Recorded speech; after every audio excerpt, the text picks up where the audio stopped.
Bienvenidos. Jodesh Tov para todos, aunque en algunos países ya terminó el Rosh Hodesh.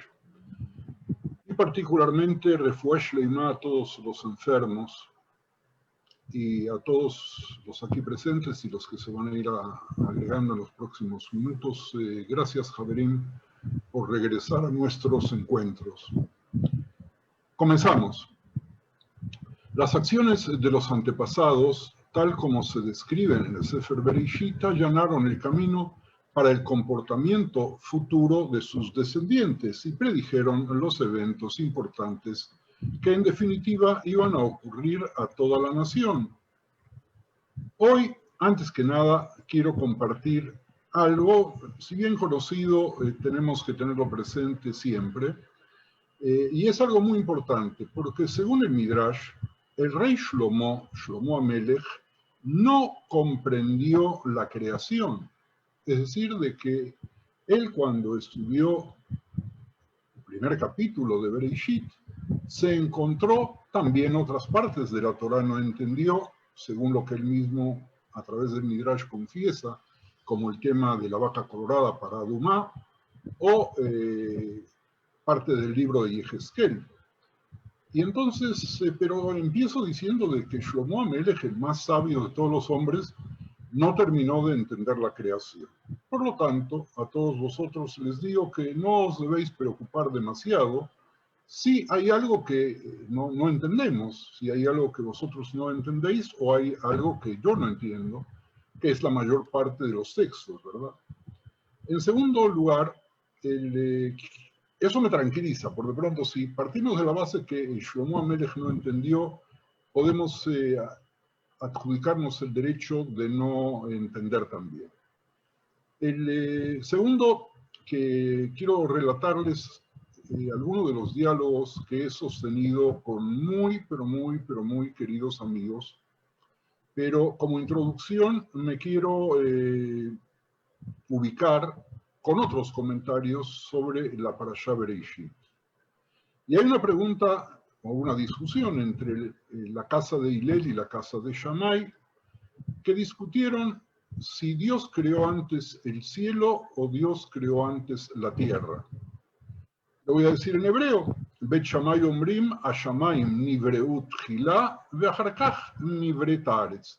Bet Shammai dijeron que los cielos fueron creados en un principio y recién después se creó la tierra. Bet Hillel omrim haaretz nivret tchila ve'achar kach hashamayim. Bet Hillel, como no podía ser de otra manera, opinaron lo contrario. Primero se creó la tierra y después se creó los cielos. Ahora, ¿qué nos dice la Torá? En el primer versículo la Torá es absolutamente claro, aparentemente. Dice, Bereishit bara Elohim et hashamayim ve'et haaretz. ¿Qué colocó Bereishit, el primer pasuk primero? Colocó primero los cielos, Shamayim, y después la tierra, haaretz. Entonces, ¿cómo puede Bet Hillel contradecir ese primer pasuk? Muy simplemente, toma otro pasuk que está en el capítulo segundo, el pasuk 4, que dice, Beyom asot Hashem Elohim eretz beshamayim. En el día que Dios, nuestro Dios, hizo la tierra y los cielos. Claramente primero dice eretz y agrega que después los cielos, y el Midrash de alguna forma nos dice que es como una persona que tiene que construir un edificio, primero coloca la base, que es la tierra, y después los otros pisos. Pero resulta que aparece, Rabbi Yehuda Bar Ilai, y trae una referencia del libro de Tehilim, en el capítulo 102, pasuk 26. Dice, Lefanim haaretz yasatta, umasei yadeja shamayim. Desde el principio fundaste la tierra, y los cielos son obras de tus manos. Entonces, ¿en qué quedamos? Cielo primero, tierra primero. ¿Hay contradicción entre estos versículos? No hay contradicción.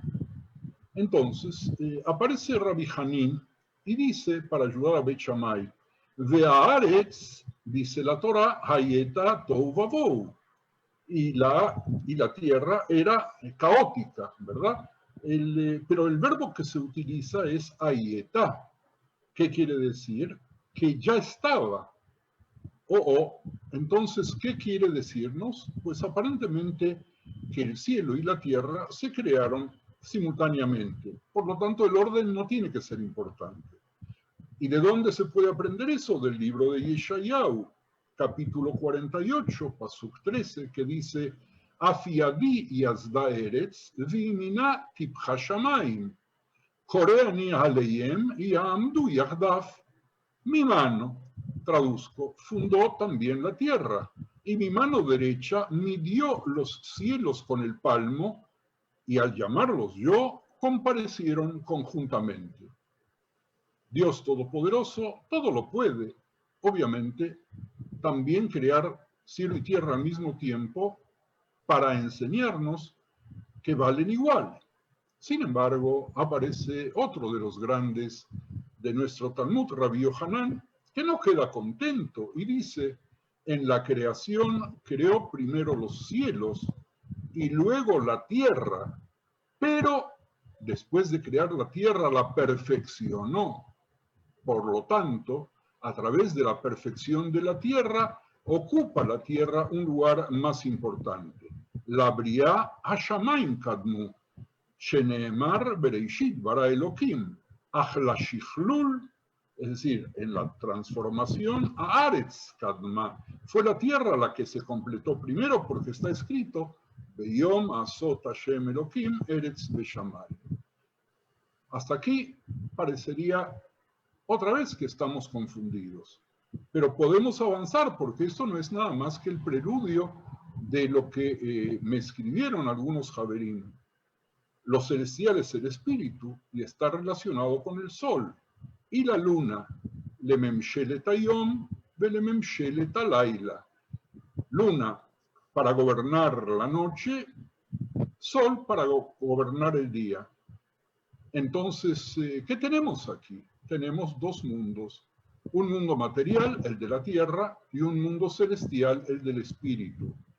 Para toda creación es necesario primero lo espiritual, pero no queda completa la creación espiritual si no tenemos la creación terrenal, porque la idea en sí misma, si no queda plasmada, no queda.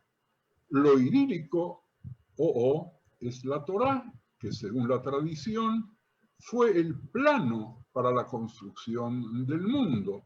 Y lo idílico de la Torá está en el cielo. Sin embargo, la Torá nos dice: Lo bashamayim. Dios la usó para crear el mundo. Sin embargo, la Torá no quedó allí, sino el plano de la construcción llegó hasta donde nosotros estamos. Y, sin embargo, nosotros no podemos pretextar que no podemos estudiar porque la Torá está lejos de nosotros, está en el cielo, porque la misma Torá nos dice: lo bashamayim está en nuestras manos. Alguna vez ya habíamos hablado sobre una Gemara que trata este tema, sobre si tenemos que hacer caso a las voces celestiales o a las decisiones del Bet Din, y la decisión obviamente es que tenemos que hacer propia todo lo que tiene que ver con nuestra decisión en la interpretación de la Torá. Incluso, según el relato, cuando Moshe llegó a la yeshiva de Rabbi Akiva, no comprendió lo que se estaba estudiando y entonces no entendió su propia Torá, porque la Torá que él había bajado del Sinaí siguió a través de la Torá Shebel Peh, elaborándose en la época de Rabbi Akiva. Y me detengo aquí porque si no nos vamos a alejar del tema, ya estamos muy lejos de nuestro tema, pero vamos a irnos acercando, si Dios quiere, en los próximos minutos. Por lo tanto, la perfección llegó, y por lo tanto la creación llegó, cuando se creó a Adán y no antes. Rabbi Yohanan enseña que antes de toda creación debe haber un espíritu, pero la tierra no está completa sin lo material, sin el mundo práctico no alcanza. Para la perfección necesitamos lo espiritual y lo material. El hombre completa la creación. De allí la asociación entre el hombre y Dios. La pregunta de Bet Hillel y de Bet Shammai, en definitiva, como nosotros estudiamos en la Yeshiva, es ¿de qué estaban discutiendo? En realidad que Bet Shammai y Bet Hillel discutían nada más y nada menos que lo que nosotros habíamos hablado la semana pasada, que es cuál es el objetivo del mundo, para qué se creó, si es el servicio divino o si es la solidaridad humana cotidiana. Este tema es un tema muy importante. Es un tema muy importante porque a raíz del corona también habrán quienes opinen de una o de otra manera. Obvio que no hay división, pero quien se ocupa de lo celestial sabe cuál es su influencia. La pregunta es, según Rabbi Yohanan, que las dos son igualmente importantes, pero que tienen funciones diferentes. Uno para una nueva creación y el segundo para perfeccionar lo existente. Nosotros tenemos que decidir para entender el resto, celestial o terrenal, ambas juntas, pero alguna tiene que tener algún tipo de preeminencia. Dicha esta introducción, excepto alguno quiera hacer algún comentario, les voy a presentar lo que recibí por escrito en un material que a mi gusto es maravilloso y que va a ser un placer para mí compartir con ustedes y para ustedes estudiarlo y escucharlo en estos momentos. Así que pregunto si alguien quiere hacer algún comentario o alguna pregunta o agregar algo antes de que pasemos a la reflexión que recibimos en el transcurso de esta semana. בבקשה, חברים.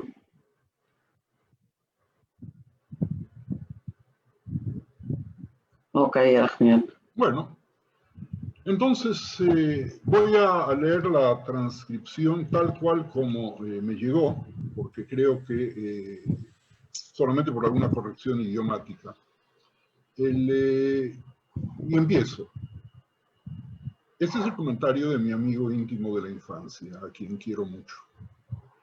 Dijo, Jacob y Esav eran gemelos, estaban en la misma placenta, pues uno agarraba el pie del otro. Y dice, la columna vertebral de Bereishit y de todo el Humash y Tanaj es el conflicto del bien y el mal que se manifiesta en el conflicto por la supremacía. Y ese conflicto se repite en la lucha entre el Sol y la Luna, sobre la cual indirectamente hicimos referencia en la discusión entre Bet Shammai y Bet Hillel, entre Adán y Javá, los hermanos a lo largo de todo Bereishit, y dentro de la familia, Korah y Moshe. En resumen, los seres vivientes, plantas, animales y humanos se matan unos a los otros para decidir quién está en el rango superior. Hay un orden de jerarquía incluso en las gallinas. Y yo contesté. ¿A quién le contesté? A Pedro. ¿Y por qué lo nombro? No sé si él va a estar contento que lo nombre, pero lo nombro porque hay que decir las palabras de la Torá en boca de quien las dijo. Yo contesté, pero a mí me parece que la Torá nos quiere indicar que pese a que el pueblo de Israel es el más débil, su lugar es estar arriba de los más fuertes, aunque le cueste muchísimo trabajo y muchísimo sufrimiento. Lo que pienso también es que la Torá nos quiere enseñar que la supremacía no es automática, sino que depende de la conducta y de la fe. Eso lo vamos a exponer más adelante, porque no siempre el mejor gana. Y esta es otra lección para estudiar, porque nosotros vemos que los conflictos entre los hermanos y la adjudicación del triunfo aparentemente no se da para el mayor, sino que se da para el menor. Y qué nos quiere enseñar con eso la Torá? Y Pedro dice, la Torá nos quiere enseñar que las supremacías no se miden en el mundo material de los deseos, se miden en lograr el objetivo primordial de cada uno de nosotros. Ejemplo, dice Pedro, Abraham se consideraba afar, polvo, lo más bajo, el nivel más bajo de la materialidad. Pero sabía que el objetivo de Dios era traer bondad y amor al mundo. Traer Gesed, que yo traduzco, para mí Gesed es una palabra imposible de traducir al español, la traduzco como gracia, encanto, favor, merced, caridad, altruismo, beneficencia, bondad, afabilidad, amabilidad. Gesed era el número 1. El amarás a tu prójimo no es una expresión teórica, es una obligación hacia el otro precedida por una premisa, la obligación de amarse a uno mismo. Rabbi Akiva fijó la limitación aparente en Baba Metzia 62a. Tu vida precede a la de tu prójimo, e Hillel la interpretó diciendo que lo que odies no lo hagas a tu prójimo. Eso está en Shabbat 31a, porque es muy difícil aplicar positivamente una frase que parece exclusivamente declarativa. Mi interpretación es un poco distinta. Dios creó el mundo material para poder proyectar su amor, dice Ramjal. Dios creó al hombre para que sea su emisario y traer amor al mundo, dando amor a otras personas, animales, plantas, rocas y todo lo material de este mundo. Dios creó el árbol de la sabiduría para hacer recordar a Adán que Dios creó el mundo para Adán y creó el árbol que no es para Adán. Después que comió del árbol, no es el hombre, no tenía nada que hacer, no tenía nada que recordar y no podía recordar quién había sido el creador del mundo. El hombre pensó que él mismo era el creador. Y así nació Avodat Elilim, sus propias creaciones.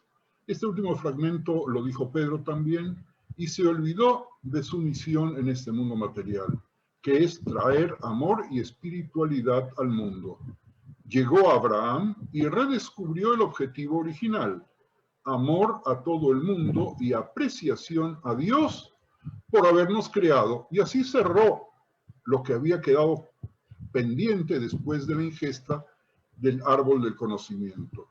¿Cómo se puede dar gracias a un rey que tiene todo y a cuyo castillo no podemos entrar?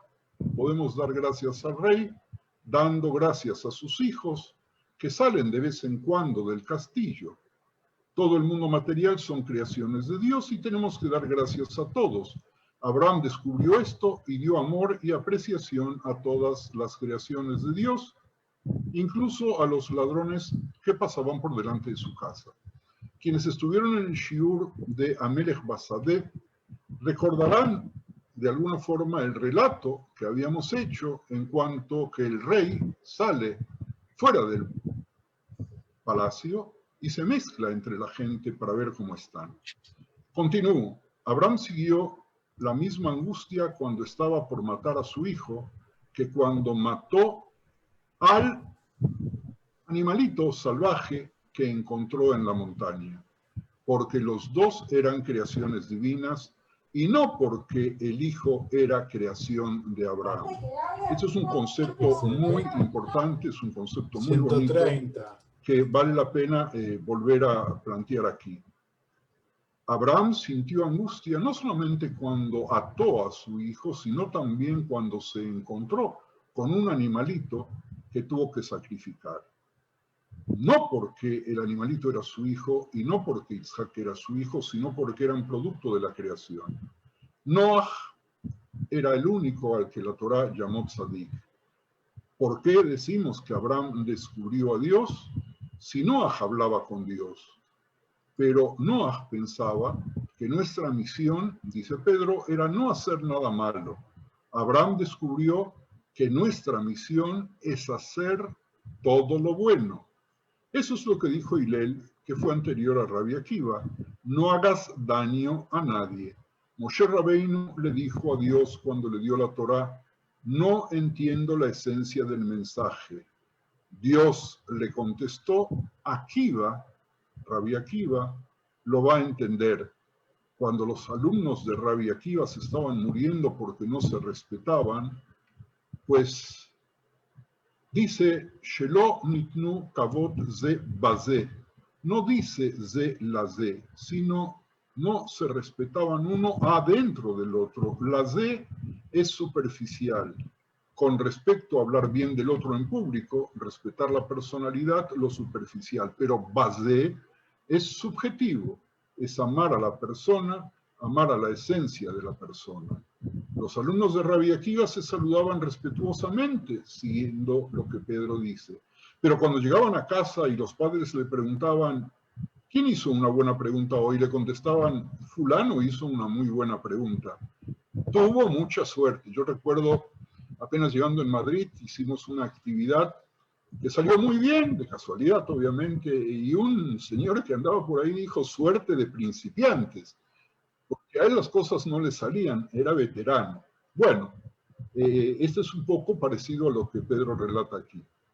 Tuvo mucha suerte, no es un alumno excelente, pero hoy tuvo suerte, fue su día de suerte. Por esta razón, de alguna manera, sufrieron con la vida, porque el objetivo del pueblo judío es traer a Mashiach, y viene únicamente cuando nosotros podamos hacer teshuvá por los pecados de Adán.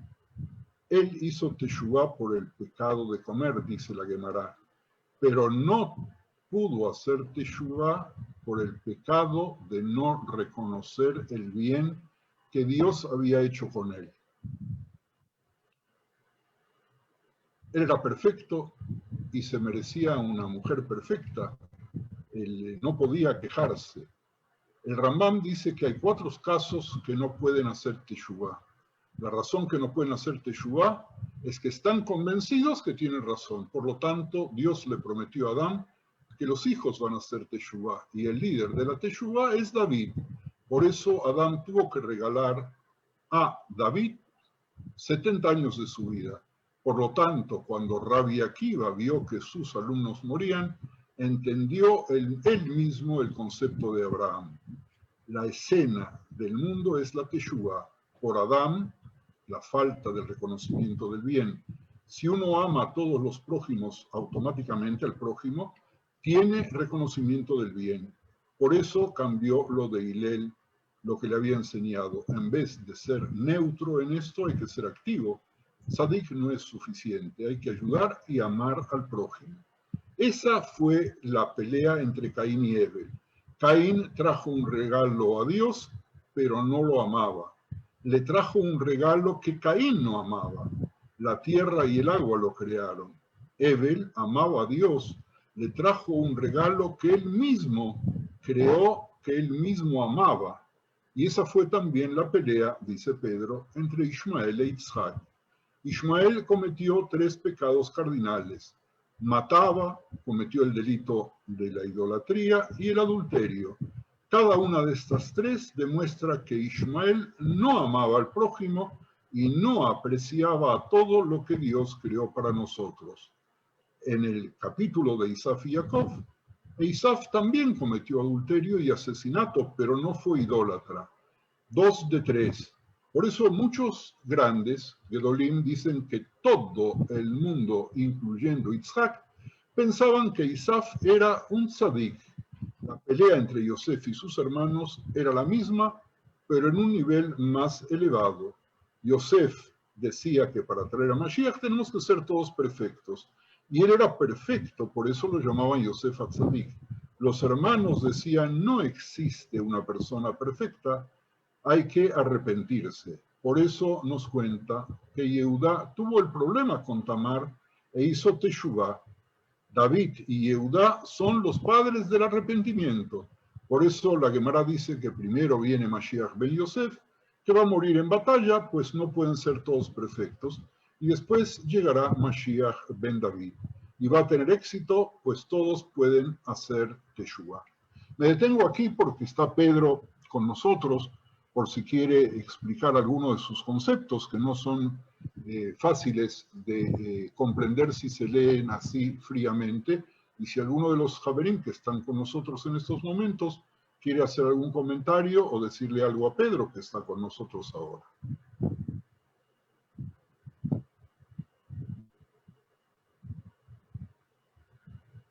Hacer una señal para que podamos abrir el micrófono.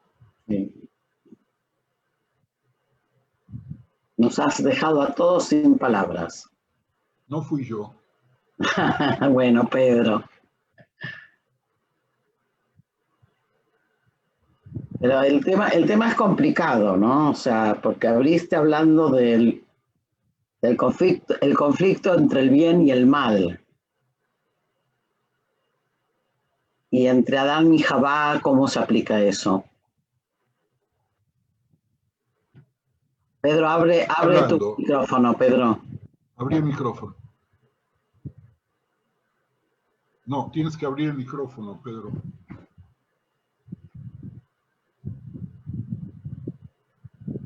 Este lo abre todos. No. Ahí está. Okay. Ya está. Ok. El conflicto entre Adán y Javá era un conflicto que Adán no apreció que Javá era parte de él. Por eso él no se amaba a sí mismo. Porque si Javá era parte de él y hubiera amado a Javá, no hubiera dicho a Dios de que la culpa la tiene ella. Porque cada uno no se echa la culpa a sí mismo. Ok. Y eso era la base del conflicto. La base del conflicto es, básicamente,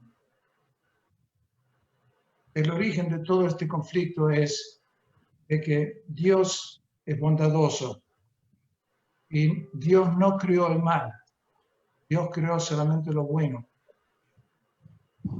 Y el exceso de bueno o falta de bueno es lo malo. Cuando falta bondad, eso es lo malo. Bueno. Cuando hay exceso de bueno, también es malo. El bueno es lo bueno. Uno, ese es el concepto de la Torah Baltoises. El extra no sirve. Y Javá, ¿por qué Adán no amó a Javá? Porque según el Midrash, Javá tuvo un efer, no sé cómo se dice en español. También. Efer con el Nahash. Y eso fue todo el problema. El Nahash causó el problema de que Adán pensó de que Javá no es parte de él. No, es algo que no tiene nada que ver con él, porque tuvo un efer con el Nahash. Realmente tenemos aquí material que si nos detenemos, muchas gracias Pedro, si nos detenemos aquí únicamente y tratamos de analizar lo que Pedro dijo, tenemos no para una sesión, sino para muchas sesiones más. Son temas muy lindos, son temas muy profundos y es hermoso que podamos plantearlo así. Y como siempre, no necesariamente tenemos que estar de acuerdo, pero sí necesariamente tenemos que tratar de entender lo que el otro dijo, porque es algo que nos enriquece pero muchísimo, incluso cuando se da toda una vuelta para poder llegar y desarrollar la hipótesis del por cualquier razón la Torá nos tuvo que traer el relato de los conflictos entre hermanos, quizás, como dice Pedro, por la búsqueda del bien en sí, no del bien excesivo, porque si aumentamos al bien lo podemos convertir en mal, y por el bien al cual no le podemos quitar parte, porque si no, nosotros lo vamos a considerar como mal. Miren ustedes, Javerín, avanzo un poco más antes de empezar el shiur, y miro la hora y veo que nos queda apenas media hora, pero estoy muy contento de que hayamos podido desarrollar estos temas. La Javerá desde México escribió: sería el mensaje universal pero al tener libre albedrío ya no se alcanza este objetivo universal que tendría que ser para un bien colectivo. Sin haber hablado con Pedro y sin conocerse seguramente, de alguna forma enfoca para el mismo lado. Dios quería que fuéramos su sueño y le resultamos su peor pesadilla. Toda esta filosofía judía está enfocada al bien universal, pero cuando los humanos transgreden ese bien universal, se genera un caos. De los sacrificios humanos a los sacrificios animales, se transforman después en rezos. Y eso tiene que ver con una forma de evolucionar. Se fue conformando la Torá a partir del estudio y el desarrollo de los condicionamientos del ser humano, pero sin perder la esencia del valor del bien universal. Bueno, hasta aquí recibí la comunicación de Sofía. Y a partir de lo de Pedro y a partir de lo de Sofía, voy a hacer un rapidísimo recorrido, si ustedes me acompañan, por favor, de los personajes que aparecen en Bereshit. Abraham es un pionero tanto en creencias como en hechos. ¿Qué lo hizo así? ¿Cuáles son algunos de sus rasgos únicos? ¿Qué lecciones se pueden aprender de la historia de su vida?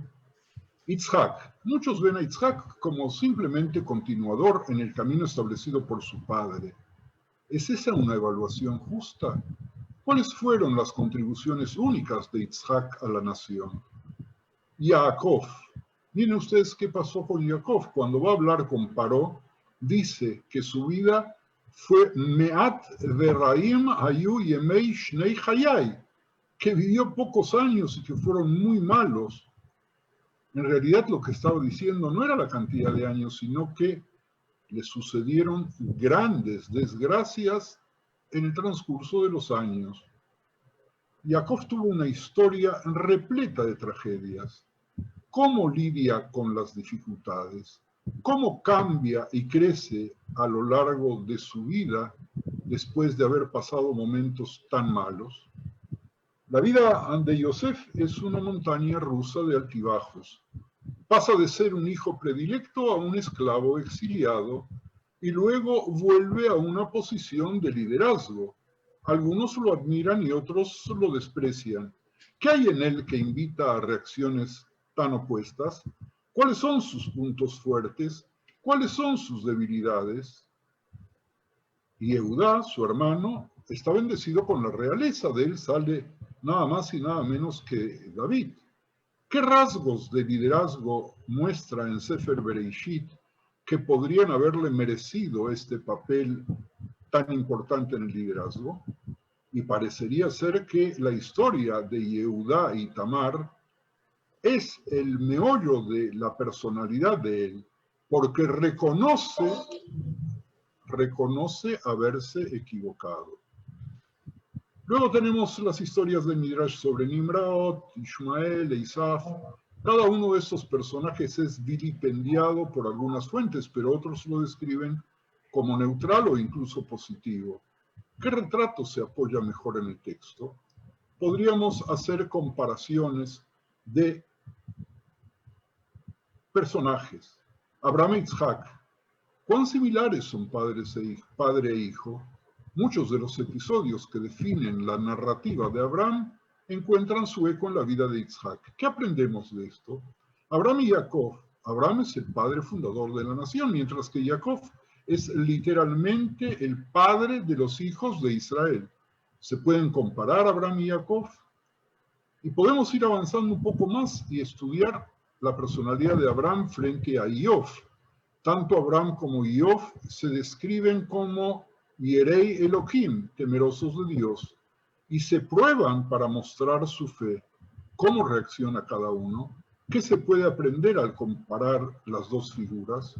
Podemos comparar a Jacob y David. Jacob es el padre de los hijos de Israel, como vimos, pero David es el fundador de la monarquía dinástica. Son dos de las figuras centrales de toda nuestra historia. Sorprendentemente, existen numerosas similitudes entre las trayectorias generales de sus vidas, ya que ambos necesitan superar numerosas dificultades en todo momento. ¿Qué nos pueden enseñar los paralelos? Y podemos seguir con más paralelos. Yosef y Megilat Esther, Yosef y Daniel, Yosef, Esther y Daniel, Yosef, Esther y Daniel, fueron líderes en el exilio que enfrentan pruebas y problemas similares. Los muchos paralelismos entre las historias destacan algunos de los desafíos que enfrenta cualquier persona que vive en el exilio y tienen lecciones importantes para los judíos de la diáspora incluso hoy. Muchas cuestiones teológicas y filosóficas se plantean a través de las historias de Bereishit. Aparecen los ángeles. ¿Cuál es la misión de los ángeles en la Torá? Cuando se mencionan Malachim en el Tanaj, ¿estamos hablando de seres celestiales o de ángeles corpóreos? ¿Tienen libre albedrío? ¿Tienen capacidad de pecar? ¿Cuál es su relación con Dios? Para conocer algunas historias de estos temas, pasan a primer plano, aparecen palabras plurales. Los invitados que recibió Abraham eran ángeles o eran hombres. Aparecen los hijos de los dioses que toman a las hijas de Adán y la lucha entre ángeles y hombres, aunque aquí estoy refiriéndome obviamente a Jacob. Y avanzo un poco más. ¿Qué constituye el paraíso? ¿Qué sugieren los diversos enfoques sobre lo que cambió después de comerse el árbol del conocimiento, sobre el plan que Dios había hecho para toda la humanidad y lo que él consideraba el estado idílico del hombre? Vayamos a ver, como vimos hace un instante también, el tema del árbol del conocimiento y el tema del libre albedrío. La predicción divina del exilio egipcio y sus secuelas de Bereishit 15 dejó espacio para el libre albedrío por parte de los egipcios o de los hebreos. ¿Podrían los hebreos haber optado por no descender nunca a Mitzrayim, sabiendo lo que les iba a esperar? ¿Podrían los egipcios haber optado por no subyugar a los ibrim? Utilizo a propósito el tema ibrí del otro lado porque todavía no estamos hablando del pueblo israelita, sino ¿por qué fueron castigados? Tenemos que ver el tema del exilio y la esclavitud, el diseño divino sobre la libre elección de los hebreos y la libre elección de los egipcios, del castigo colectivo y la salvación. Tomemos nosotros la oración de Abraham por Sdom. Cuestiona cómo Dios puede castigar a los inocentes junto a los malvados. Sin embargo, no está claro si esta había sido la intención de Hashem. Hashem encuentra problemático el castigo colectivo. Es inusual, es norma del Tanaj, es menos justo que la salvación colectiva, lo que parece pedir Abraham. Tenemos nosotros aquí un criterio de moralidad divina, se enfrenta a la moralidad humana. ¿Cuál es el curso de acción correcto cuando las concepciones humanas de la moralidad, incluso el propio sistema ético de la Torá, entran en conflicto con el mandato divino? El tema pasa a primer plano en la historia de la Keidá. ¿Cómo puede un Dios justo y ético, que más tarde en la Torá denuncia el asesinato y la práctica repugnante del sacrificio de niños, exigirle a Abraham que mate a su hijo, así sea para probarlo? ¿Representan las leyes de la Torá un ideal? ¿Representa la Torá un ideal eterno? ¿O sus leyes podrían hacer concesiones a las fallas humanas? Nosotros podemos avanzar y ver el debate sobre si podemos o no podemos comer carne, o si el hecho de que de pronto se nos permitió comer carne es una concesión a una moralidad degradada del hombre, ¿o acaso fue siempre el plan de la humanidad? Me detengo aquí nuevamente porque el tiempo se nos va y todavía mi lista no se termina y veo que estoy monopolizando el micrófono demasiado tiempo. Así que, Javerim, me gustaría escucharles. Sí, Rochelle. ¿Me escuchan? Sí, sí. Perfecto. Sí, voy a retroceder un poquito al tema y voy a volver al Gan Eden y lo que dijo Pedro de que él escuchó a Java y no se quiso a sí mismo. Y para mí es al revés, porque él se quiso a sí mismo, escuchó aparte de sí.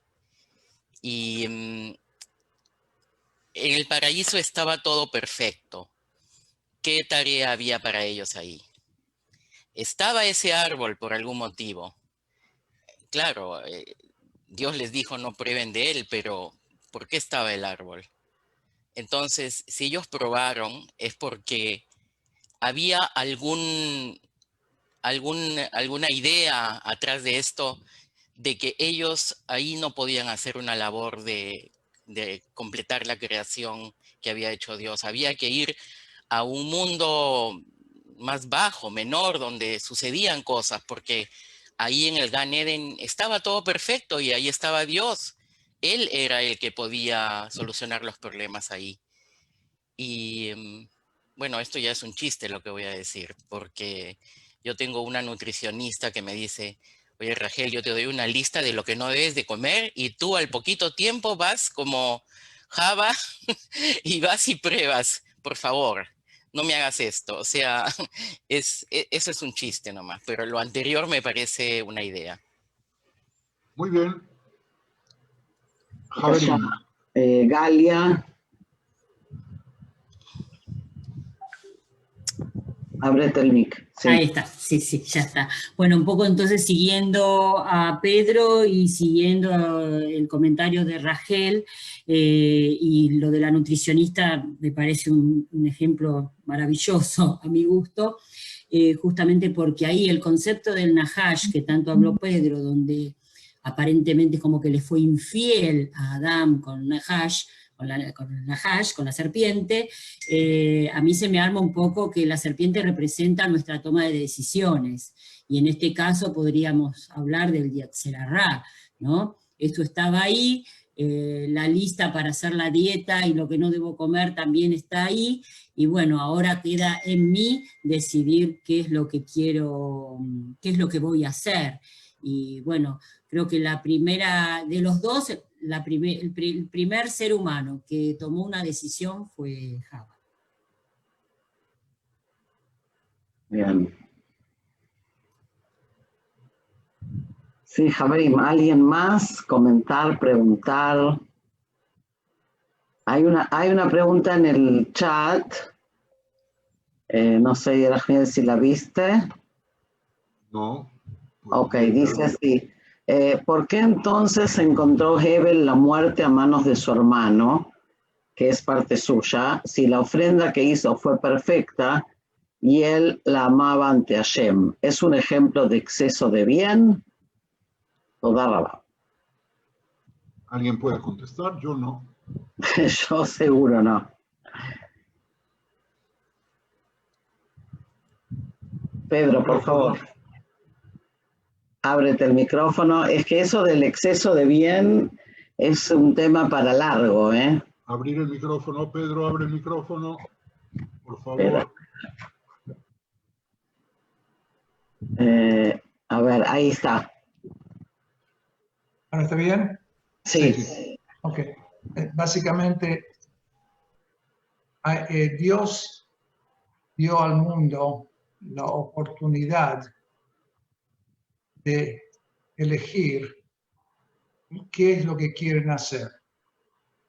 Porque el mundo material no tiene ningún deseo, el mundo de una roca no tiene sentimiento. El mundo espiritual está donde están todos los sentimientos y los deseos.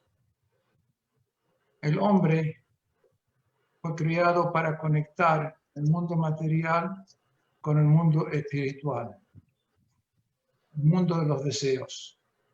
En el momento, el mundo espiritual es deseos puros. El mundo material son deseos para sí mismo.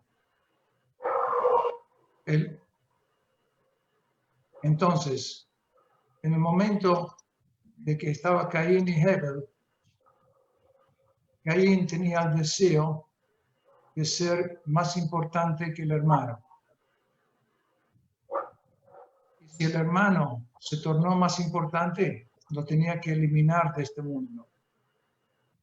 Porque Caín era el primogénito, Caín era el más importante, Caín era el líder.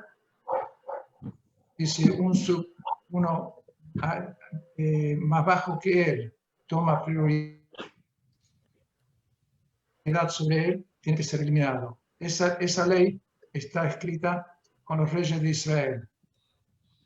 Si alguien se quiere ser más importante que un rey elegido de Israel, el rey tiene derecho a matarlo. Y Caín se consideraba como rey. Muy bien. Galia, querías decir algo. Creo que esta es la gran complejidad que tiene Bereshit, porque qué fácil es estudiar la Torá, entre comillas, después de Matan Torá, porque ya es como que tenemos la experiencia, tenemos la guía, tenemos todo, pero acá no hay experiencia previa, y esto es lo que nos pasa con todos los personajes del Bereshit. Les suceden cosas, pero ellos no tienen la experiencia previa, si bien los comentaristas pueden decir que había Torá en Abraham, pero bueno, son personajes que no tienen, para el día a día pareciera que no tienen una experiencia previa. Y en el fondo me hace un poco de ruido, y no sé, a ver, con lo que dijo Pedro, si fue Dios el que nos dio la posibilidad de elegir, o fuimos nosotros que asumimos tomando del árbol de conocimiento del bien y del mal, de ahora en más, ser nosotros los propios anfitriones de nuestra vida, con la guía de Dios o no, eso ya también va a depender de nosotros. Muy bien. ¿Alguien más, Javerín? Shmuel y Roberto y Alisa y adelante. Shmuel primero. Sobre lo que acaba de decir Galia, no es que no tenían experiencia, no estaban aislados del mundo y el mundo ya existía ya una civilización buena o mala, pero ya existía. Estaban, todo el objetivo de ellos es de que traen un mensaje nuevo a una civilización que ya estaba existente y todas esas circunstancias ya existían. A mí lo que me llama la atención de lo que hemos hablado es el asunto de Isaf y Jacob. La Torá no habla de que Isaf tenía opción, prácticamente nos deja saber desde antes que ya su función va a ser hacer la contra de Jacob, porque cuando va Rivka a consultar con Dios qué está pasando en su vientre, entonces le contesta, Beraf y Avot Sair, ya estaba predestinado, entonces no tiene opción o no tenía elección para decidir si el bien o el mal. Son preguntas, por supuesto. Roberto y Alisa. ¿Me escuchan? Sí. Miren, para mí, yo lo veo de esta forma. Excesivamente hablar de la bondad como excesiva, yo no pienso que haya una bondad excesiva.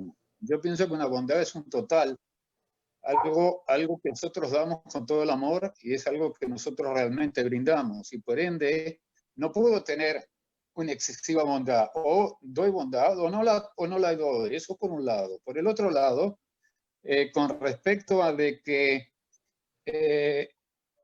Dios creó todo, inclusive el árbol y también la víbora. Todo tiene una forma de ser y el por qué.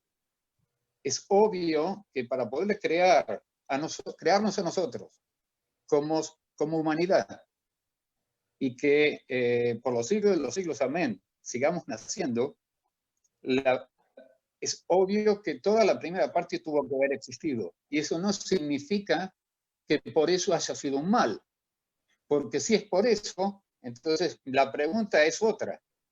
Hoy nosotros somos una humanidad que ha crecido miles de años porque ellos hicieron algo malo, cuando en realidad crearon al ser humano o creó al ser humano para amar. Amar significa también concebir. Y para concebir tuvieron que haber usado el árbol en su principio, porque si no, no hubiese existido. Hubiese sido todo el tiempo un mundo excelente, diría en 100% bueno, en donde hubiesen existido 2 seres humanos. Muy bien, antes, Alice, antes que digas algo, Alida, permíteme en tu tiempo hacer un solo comentario. Para aquellos que opinan que Dios creó el mal, la pregunta es si entonces ¿para qué lo creó? Y lo creó para que nosotros podamos convertir el mal en bien, que esa es la manera de completar la creación. Hecho este comentario que tiene que ver con lo que dijo Roberto, pues Alida, abre tu micrófono, por favor. Sí, Yerasmiel, sí, de acuerdo con esto último que dijiste. Hay, digo, el ser humano es contradictorio y como tal juegan en él las elecciones, ¿sí? Es decir, elegir el bien o elegir el mal. Ese es un compromiso de orden moral a lo largo de siempre, ¿no? Yo diría desde Adán y Jabá y sus elecciones, ¿no es cierto? Y creo que eso es lo que plantea Bereshit. Y algo que dijo Shmuel, a ver, el judaísmo no es determinista, ¿sí? Más allá de lo que hacía en la panza de su madre Isaac, o respecto a los profetas, Odmi, Beten, Imer y Edatija, no es decir, te conocí desde la panza de tu mamá, lo que se ve es igual la posibilidad de elegir. No es decir, Yoná eligió, Mishayahu eligió, ¿no? Es decir, me parece que ese es el compromiso, ¿no? Como decías vos, del mal hacer el bien. Por eso está en nuestras contradicciones, es decir, pelear con el Yetzer, ¿no es cierto? Y hacer nuestro propio análisis en función de nuestras acciones. Yafé Meot. ¿Alguien más, Javerim? Bueno, vamos a cerrar diciéndoles algo que creo que es muy importante. Todavía no empezamos. Estamos en Bereshit, pero todavía no empezamos. Nosotros tendríamos que ver si... lo vamos a ver. Es decir, vamos a ver cómo nuestros sabios plantearon distintos escenarios del conflicto entre los dos hermanos, que tratan de explicar algunas de las cosas que dijimos hoy, que alguno de vosotros dijo, algunas de las que dije yo, que tenemos que preguntar en principio por qué Hashem rechaza la oferta que le dio, la oferta que le dio Caín. Tenemos que ver si Caín, creo que de esta manera hago un comentario sobre lo que tú dijiste, Galia, ¿fue un asesino intencional o no fue intencional? ¿Acaso tenía idea de lo que es matar y cómo se puede matar? Podemos consultar el monólogo de Lemech para conocer diferentes opiniones sobre si la racha violenta de Caín continuó o no en sus descendientes. Y de ahí fácilmente vamos a ir a la parashá, ¿verdad? ¿Qué llevó a la decisión de Hashem de desesperarse frente al mundo y destruirlo a través del diluvio? Todos estos temas son los temas que nosotros vamos a ir intentando analizar en la medida en la cual avancemos con la ayuda de Dios, al que le pedimos vida y salud, para poder profundizar cada vez más los detalles, de manera tal de descubrir que hay una lectura de la Torá. Tú dijiste, bueno, hay una diferencia entre estudiar la Torá después de Matan Torá y estudiar o comportarse antes de, ¿verdad, Galia? Pero aquí para mí lo que es importante es de qué manera hermosa, sin darnos cuenta casi, aprendemos a leer y a releer los textos buscando extraerles la esencia y aprendiendo al mismo tiempo lo que en el transcurso de la historia dijeron los grandes sabios, sacando nuestros pensamientos y uniéndolos también. Parte de esos conocimientos los aprendimos en el colegio, pero todos ellos fueron recibidos en el Sinaí, por lo tanto es todo válido, como también es válido poder decir no sé. Nos vamos a ver, si Dios quiere, la semana próxima, Javerim, y vamos a seguir profundizando cada vez más cada uno de los aspectos de nuestra Sagrada Torá y de las fuentes que van tratando de darnos a entender un poco mejor, más allá incluso de nuestra intuición y de nuestra inteligencia, estableciendo asociaciones de los sistemas de la hermenéutica, es decir, de los sistemas de interpretación que se establecieron en el Talmud, para poder llegar a dilucidar verdades que puedan servir para ser aplicadas también en nuestros días. Sin querer y sin notarlo, dejamos en el aire algunas cosas que tocamos de refilón y que tienen que ver también con lo que nos sucede hoy, que si las analizamos otra vez y si las analizásemos sobre el contexto de la pandemia, tendríamos algún tipo de respuestas, también polémicas, pero que nos ayudarían a juzgar mejor lo que nos está sucediendo y a juzgar mejor a todos aquellos que nos rodean y que se comportan no exactamente como nosotros queremos o como nosotros queremos comportarnos. Así que, mis queridos Javerim, muchas gracias por habernos acompañado. Muchísimas gracias a los que escribieron en la semana. Muchísimas gracias a los que participaron hoy. Fue un verdadero placer escuchar a cada uno y una de ustedes hoy. Nos hemos enriquecido todos a través de vuestra participación. Que Hashem les bendiga, que tengan muy buenas noches, muy buenos días, muy buenas tardes, cada uno en su país. Muchas gracias. Gracias a todos. Nos vemos.